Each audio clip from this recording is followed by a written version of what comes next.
Kia ora. My name is Rosie. I use she, her pronouns, and I'm the Workplace Services Manager at InsideOUT. And I'm Dando. I use they, them pronouns, and I am the Taranaki Schools Coordinator for InsideOUT. And welcome to this recorded session as part of the Be There kaupapa. This is a session for whānau and caregivers of our rainbow rangatahi, as well as our trans, non-binary, takatāpui, queer, and our intersex rangatahi more specifically. So what is Be There? So Be There is an awareness campaign that started up a few years ago, and the real vision for Be There is to help ensure that as many spaces as possible in Aotearoa are inclusive, affirming, and safe for our rainbow rangatahi. And Be There is run by the Rainbow Support Collective, which is a bunch of rainbow-led support organisations across Aotearoa, including those listed here. And the Be There campaign is generously supported by the Tyndall Foundation and the Rule Foundation as well. Aye, so all of the organisations in the Rainbow Support Collective recognise the need for increased support for whānau of our rainbow rangatahi. We know that there's a lot of support out there for our rangatahi themselves and not often a lot for our whānau. So have a read of the quotes here that provide a bit more of explanation about that. Be There is about supporting and educating parents, caregivers, other whānau about how to provide safe, respectful and affirming environments for rainbow young people. So some key messages that we really want to convey as Be There is that we want all caregivers, loved ones, parents and whānau to know that you are not alone. As Dando said, there's not always a huge amount of spaces and places where our whānau can go to seek that information that they need in order to be safe and affirming for the rangatahi in their lives who are rainbow or takatāpui. And yeah, we really want you to also have the ability to show that unconditional love for the rangatahi in your lives. So give you the tools to be able to do that. Also give you the tools to use validating language about the young person in your life.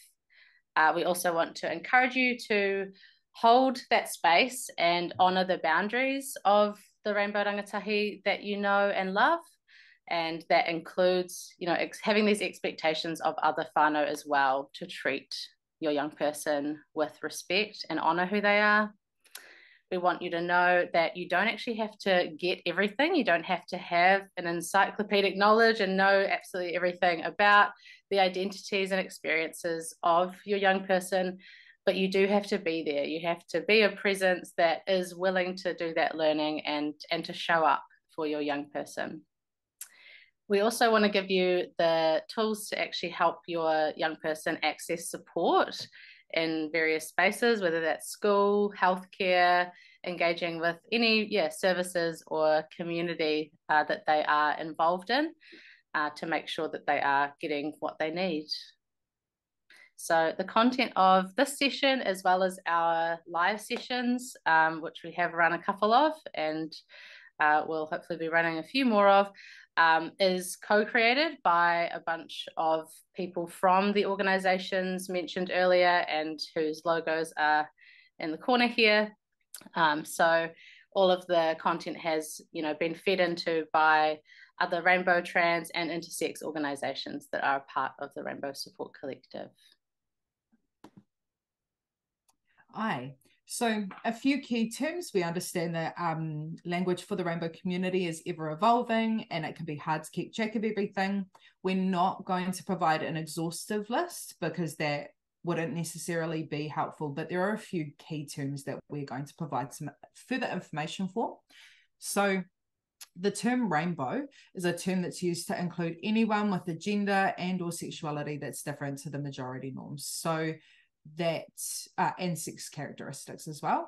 And so the term rainbow is used in place of LGBTQIA+. It's more inclusive and creates less stratification amongst the community, which is really important. Takatāpui is a traditional Māori word that is literally translated to mean intimate friend of the same sex. It has since been reclaimed and is encompassing of all Māori who choose to use that kupu, and it's best understood within the cultural context of being Māori. It's a term that can mean something different to everyone, and it's important that takatāpui is a term used by Māori to explore and express their identities as someone who is both Māori and rainbow. It's not a term that accurately describes Pākehā who are also rainbow. The term trans or transgender is an umbrella term used to describe people whose gender is not the same as what's assigned at birth, and this can include people who are non-binary. And yeah, thank you. Cool. And yeah, I think it is, as you say, Dando, really important to note that there's kind of this paradox when we talk about terms, which is that simultaneously terms are really important as a way of validating our, rainbow people in our lives, rainbow and takatāpui and intersex people. But on the other hand, terms in and of themselves don't actually tell you a whole heap about how to support somebody and what, they need from you. And also, everybody's got their own relationship and definition for different terms. So that is why it's really important to mainly just listen to what that individual person uses as terms and what those terms mean for them specifically, so that you can provide that support. But yeah, we don't expect you to go away and memorize all these terms and definitions. It's really just about being responsive and reflecting that language back. Fine.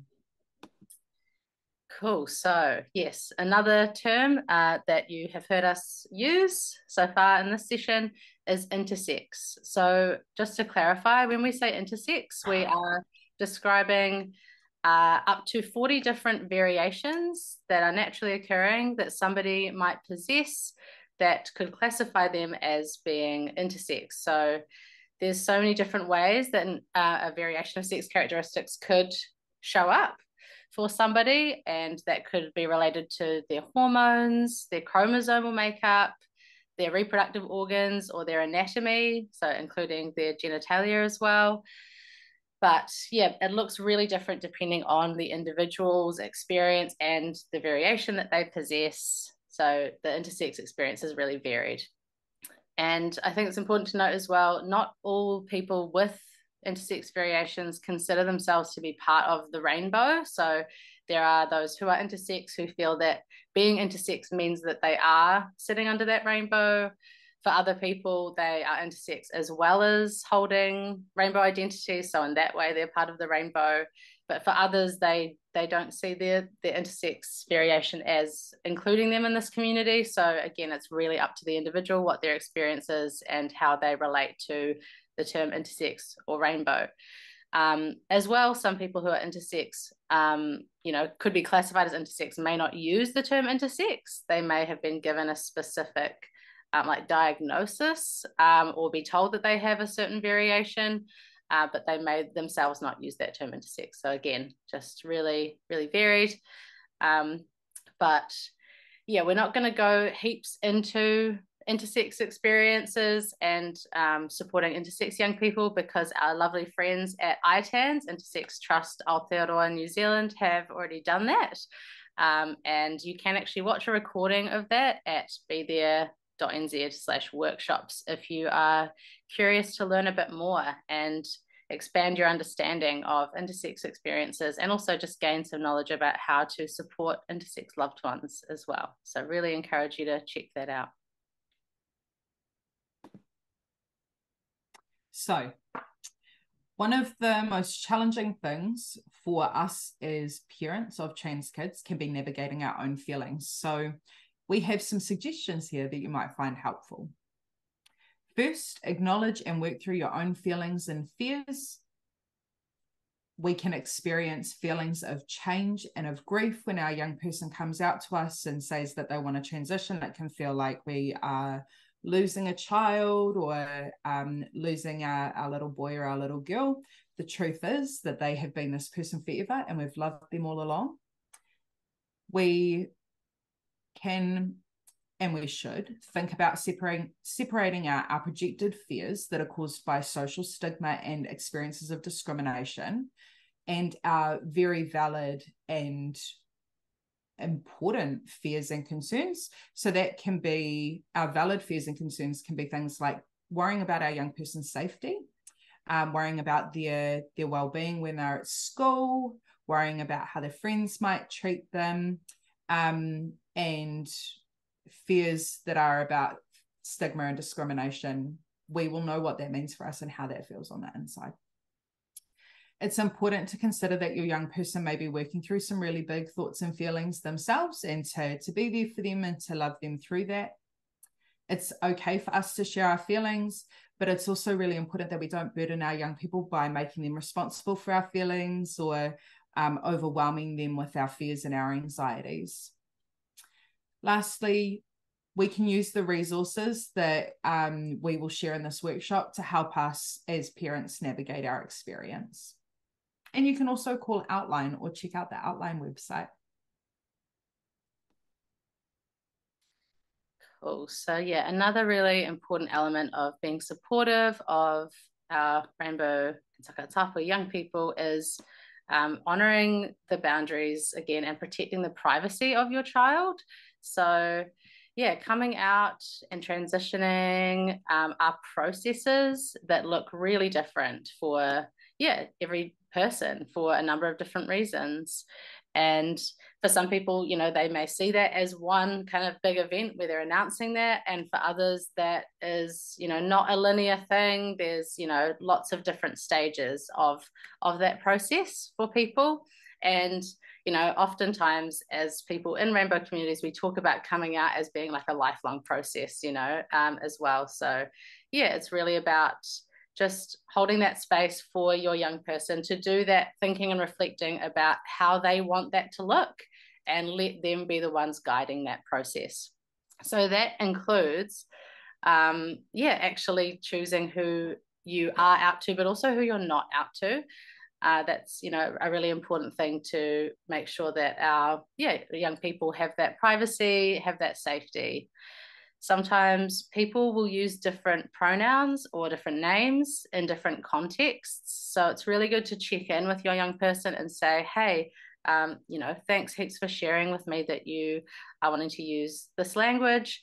You know, do you mind letting me know like who you feel safe for me to use that language around, and if there's anyone that you wouldn't like me to use that language around. So again, just having that conversation is really a great way to kind of signal that you're thinking about that and wanting to prioritize their safety and their privacy as well.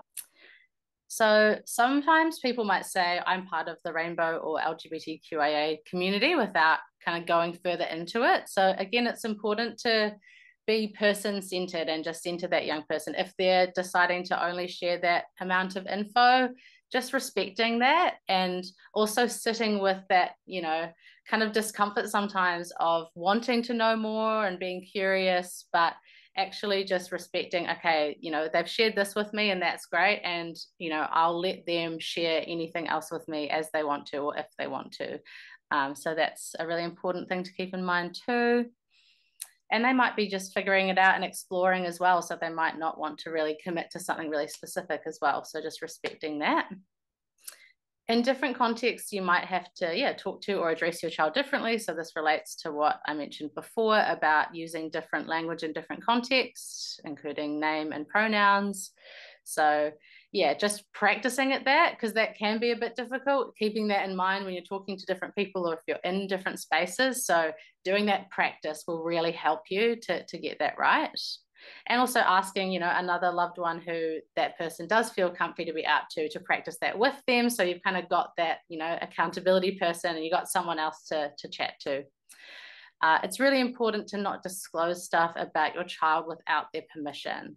So again, it's really about keeping their safety and privacy as the most important things. So that includes just actually finding out what your young person feels comfy for you to share with others and what they don't, so that you're not overstepping that boundary without their knowledge. And with your young person's permission, it can be really helpful to have a phrase such as "we're a rainbow family" when you're dealing with schools or healthcare providers or really any other space. Because that, again, checking in with your young person to make sure that they're comfy with you sharing that, but also saying we're a rainbow family is kind of general enough that you're not disclosing that personal information, but is still signaling to whoever you're speaking to that this is a really important thing for your whānau, for your family, that, this space is actually rainbow competent and rainbow inclusive, because, that'll be really important for your young person's journey as well. So relationship building is something that is incredibly important, and it can be relatively easy for us to do that with that rangatahi too. So first step to that, as we've talked about, respecting their privacy and respecting their confidentiality as well. Another important thing that we can do is respect their space. It's okay for us to not know everything that's going on. It's okay for us to not have all of that information at once. It can feel really scary and really overwhelming when we feel like we don't have knowledge that we need, but we also are able, hopefully, to trust that our rangatahi know that they can talk to us about stuff when they need to. And if you're here, I can assume safely that they've shared that with you, and that's an indication that they will talk to you about stuff when they need to. Keeping up the stuff that you enjoy doing as a family, whether that's going to the park for a kai, whether that is going and playing computer games. Once your young person has come out to you, it's important that you maintain doing that stuff if that's feeling good for them and if it's feeling good for you as well.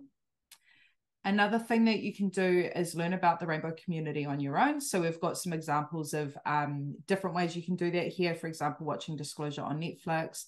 Another really good one to watch is Heartstopper. It's age appropriate, it's friendly, it's really fun. There's quite a bit of love and heart in it.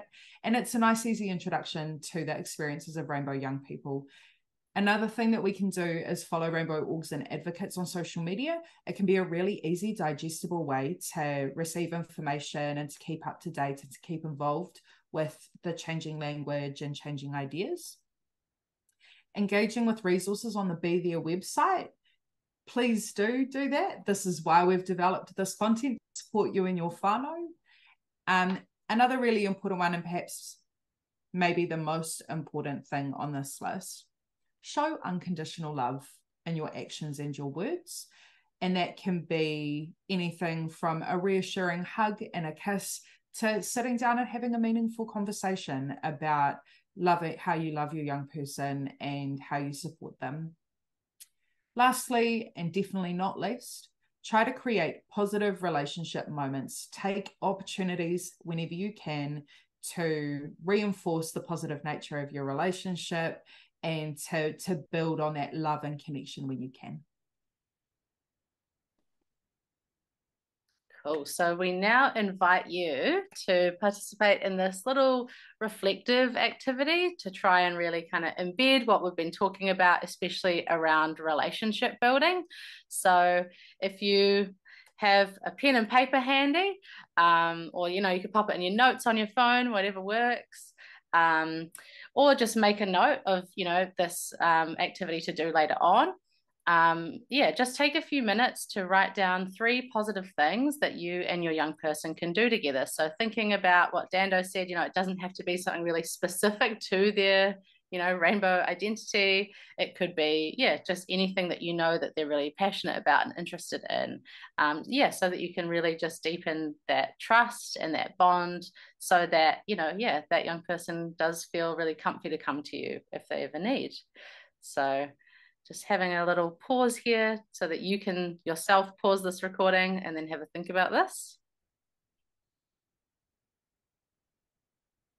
Great. All right.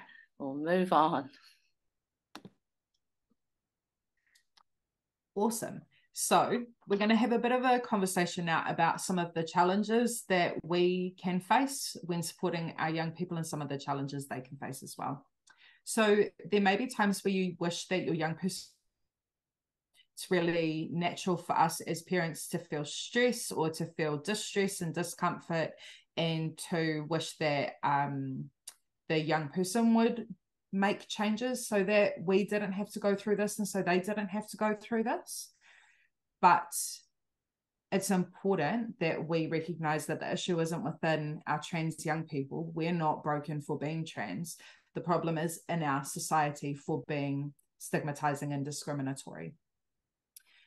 Also, as whānau, we must choose whether we join in on telling our young people that they're not good enough, that there's something wrong with them, and that they should change, or to accept our children for exactly who they are and demand respect on their behalf and safety for them and our whānau as a whole.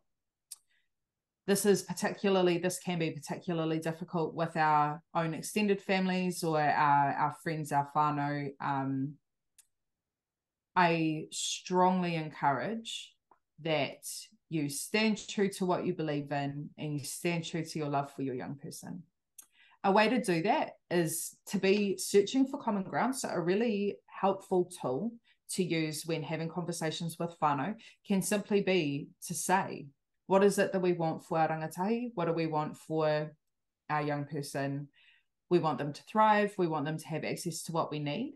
And drawing on that shared love for the young person can sometimes be all the non-inclusive family member needs to see, hey, actually, maybe I don't understand this or I don't know how to support it, but I love this child and I'm going to be there with them. Another way that we could possibly do this kind of mahi with our families is make a map of people who are at school or at home, etc., who are safe to talk to and use different pronouns with, and we will look at the whānau map in detail in a slide or two as well. Cool. So yeah, as Dando was saying, it can be quite a journey, sometimes navigating those relationships with extended whānau. So some things to keep in mind if you are, trying to bring that whānau member or whānau members on board with being, as affirming as they can be. So leading by example is a really key one. So that means, really putting in that effort and practicing using the correct language for that young person if they've told you that they're comfortable to be out to the person that you're speaking to. And, even if you're not specifically talking about that young person, it's about leading by example and actually honoring and respecting the experiences of rainbow communities more broadly as well, just to signal, hey, this is something that, we need to be doing as a way of just, being in the world and respecting other people's experiences and identities. Set clear boundaries about what comments and behaviors could make, the rainbow young people or your specific rainbow young person feel unsafe. So, this is something that is really specific, to that relationship that you have with a whānau member or whānau members. So, there is that really relational element. So it is about sort of thinking about what how you will go about setting that boundary. But, I think being really firm is absolutely key. You do have to have that hard line so that you can keep your young person safe. And, it could be that if somebody initially makes a joke or a comment or engages in a behavior, shares something on Facebook, that is something that could be, really harmful or disrespectful, having that conversation, with that person, one-on-one can be good as a way to make it, I feel like people are a lot less likely to get in that defensive mode when it is a one-on-one conversation rather than kind of being called out in a, more public space. So having that one-on-one chat, and, it's just actually saying, hey, I don't know if you're aware, but, what you said or did, can be harmful for these reasons. And then you can follow that up by sharing those resources with that whānau member so that they have that opportunity to learn and expand their understanding, because a lot of the time these beliefs and behaviors aren't, coming from this place of, wanting to do harm, but just giving them that chance to actually, kind of expand their understanding is going to be one way that they might change that behavior and then, be somebody who is more affirming. If that still is not really resonating with a whānau member, that is when, you know, you say, okay, well, you know, we have given you this opportunity, and, you know, actually for the safety and the well-being of you know, this young person, yeah, we're going to have to set some boundaries here. And yeah, really want to acknowledge that that can be really challenging. And that is why, you know, we have the amazing services like Outline that Dando mentioned, that, you know, non-rainbow people who are trying to be that support person can call that amazing free line and get some advice as well, quite specific to your situation. And we'll share some other resources for like support groups and things like that as well.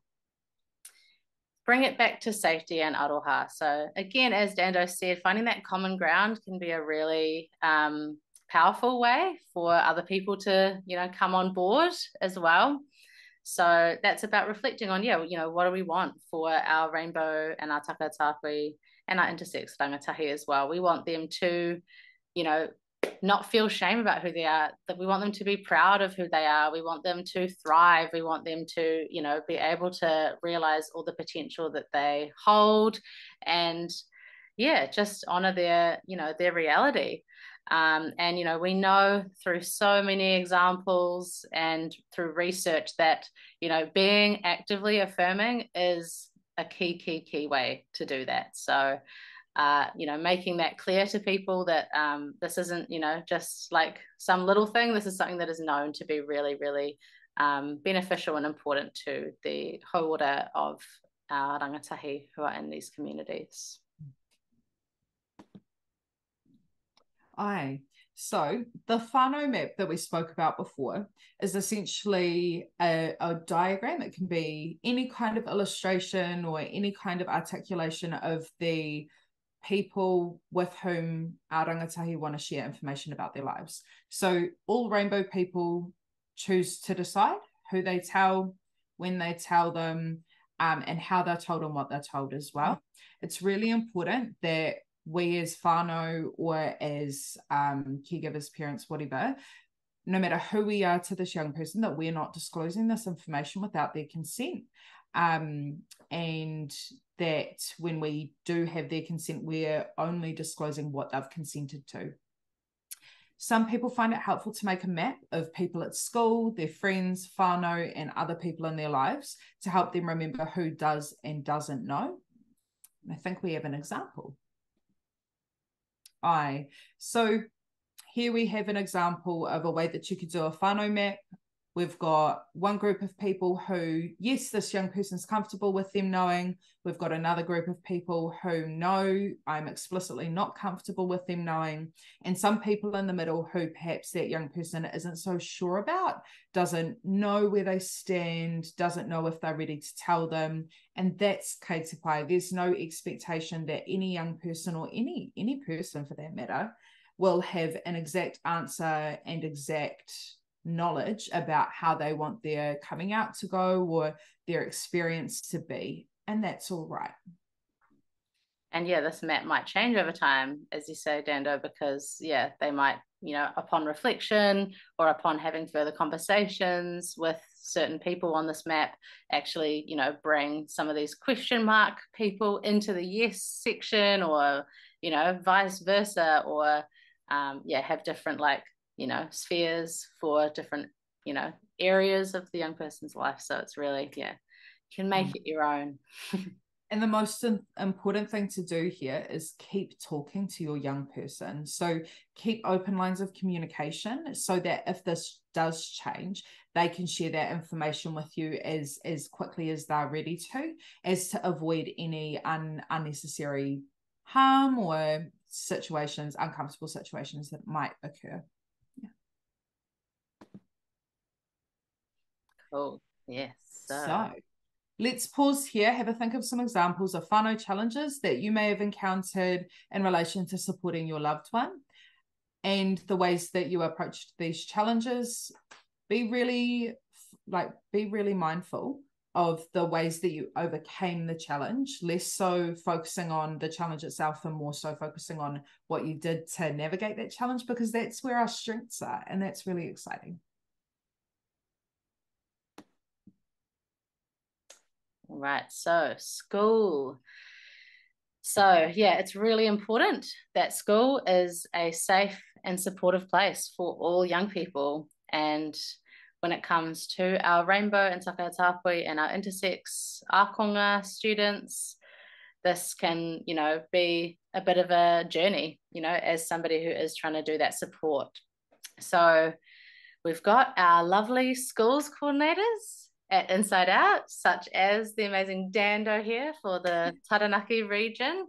So yeah, we have coordinators in all regions around Aotearoa, and yeah, these school coordinators can meet with you, or just your young person, or just you, or both of you, and yeah, really be super responsive to what your school or your kura are needing, and that could be meeting with, if you've got a rainbow student group, or you're wanting to develop a rainbow student group, or you need specific resources, or you're wanting, training for school staff as well to increase that rainbow competency. So also it can include that directed enrollment applications. So that is for, if your young person knows of a really affirming school that's doing really proactive work in this space, but they might be out of zone for that school, then we can support with that directed enrollment. And we can also support with making complaints and doing that advocacy as well, if that is something that is necessary. I think it's really important that we do encourage, schools to get rainbow competency training, because oftentimes there might be, one amazing teacher or guidance counselor or something that is doing that support for rainbow students. But we need to ensure that actually there is a baseline of understanding and competency across the school and in as many spaces and classrooms as possible for our rainbow rangatahi. So yeah, I think that's a great kind of starting point a lot of the time.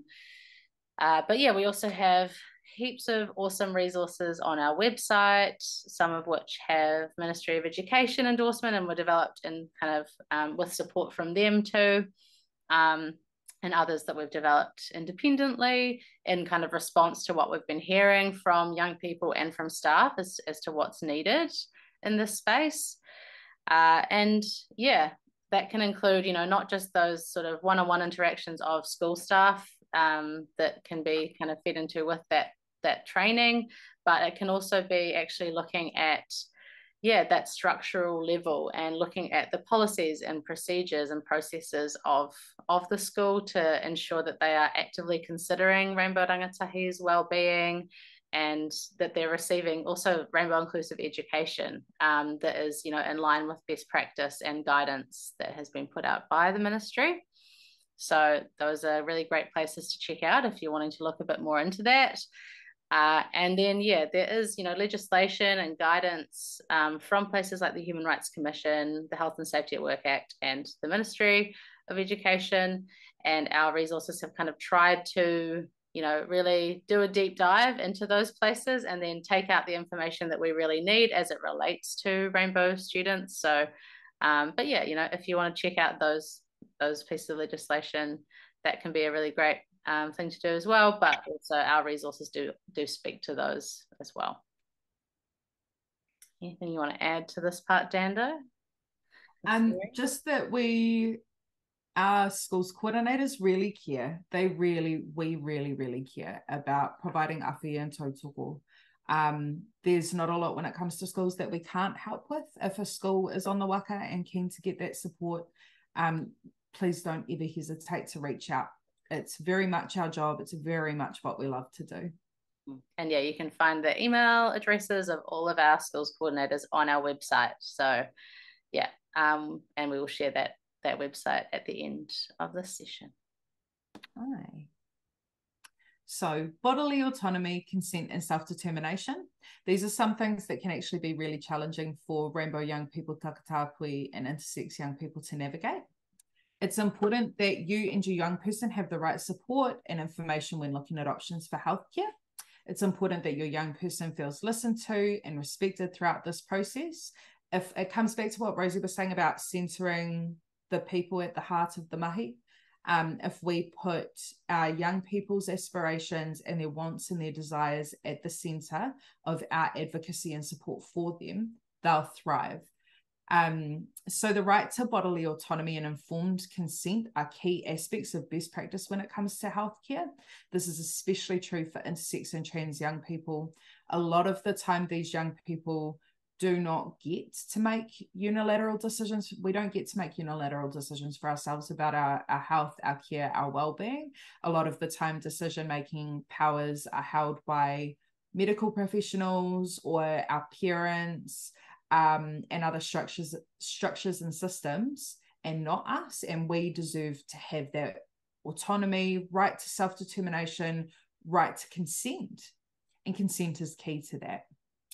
There are various frameworks that talked about informed consent, informed consent in healthcare, and taking a look at the PATHA guidelines for gender affirming healthcare is a really good place to start. PATHA have done some truly amazing work for trans people, and for healthcare in that space in general.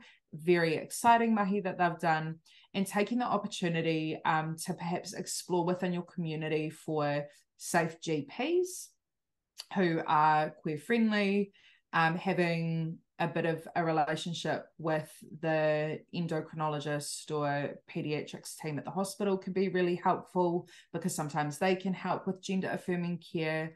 If you've got a RainbowYOUTH peer support or trans peer support worker in your region, they're wonderful, and they do heaps of advocacy for trans young people. And if you're not sure about any of this and you're wondering, hey, I want to support my young person, but I don't know where to start, reach out to a schools coordinator and we'll see who we can put you in touch with as well that might be able to help. Because when we empower young people to make decisions about their health and their well-being, we empower them to know that we trust them, they can know that we have their backs and that we're writing for them, and they feel seen and like they're being believed and like they're being supported for who they are.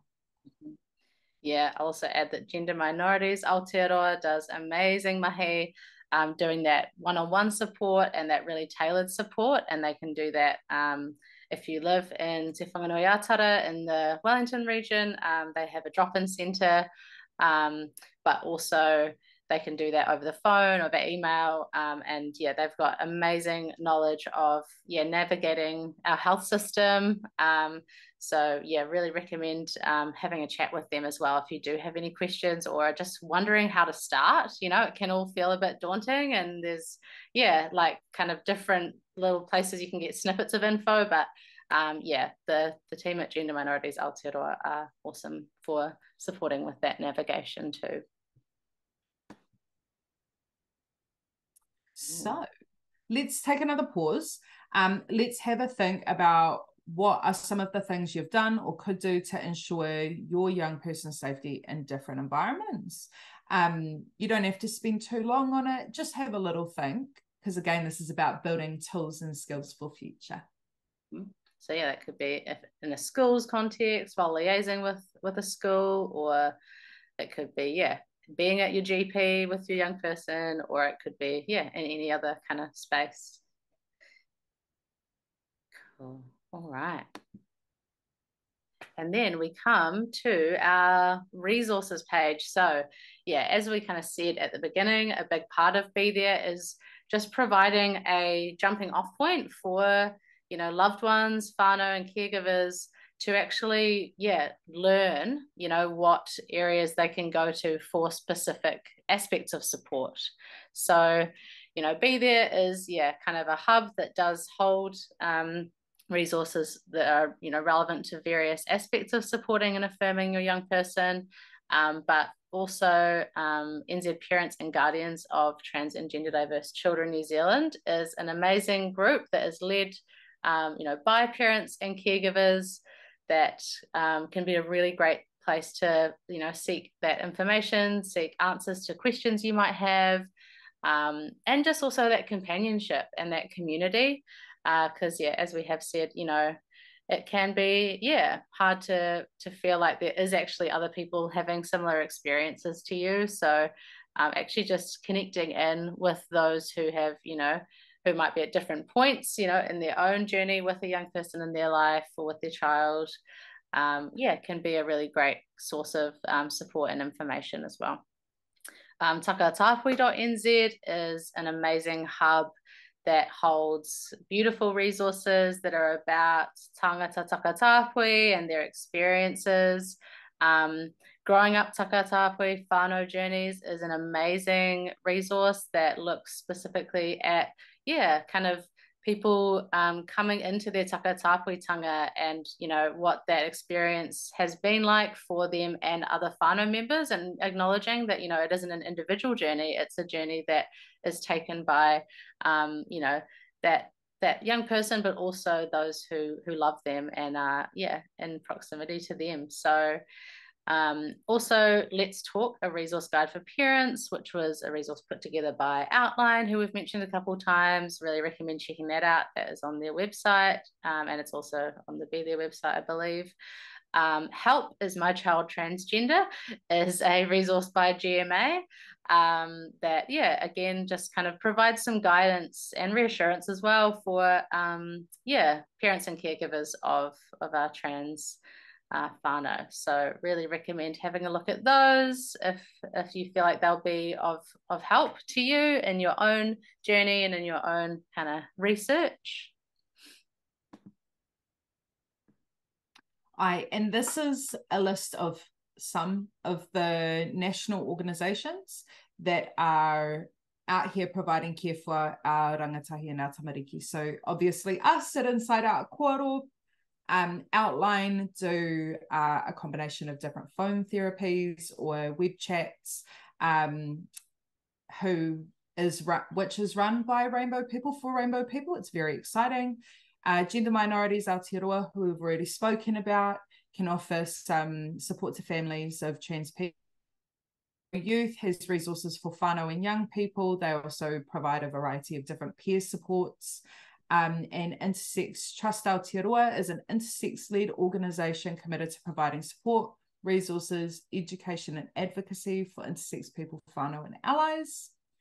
Te Ngākau Kahukura works collaboratively with professionals, organisations and wider systems to support Rainbow people across Aotearoa, and it can be in a variety of different contexts. PATHA provides those Aotearoa specific health guidelines that we've spoken about, and RainbowMentalHealth.com provides accessible explanations of terms, concepts and ways to support and affirm Rainbow loved ones. And there are also regionally specific orgs. So we've got more information about those on the Be There website as well. So if you are wanting to look at whether there are, those regionally specific spaces and orgs in your own little here in your own region, have a wee squiz at the Be There website as well. I think these are all the slides that we have.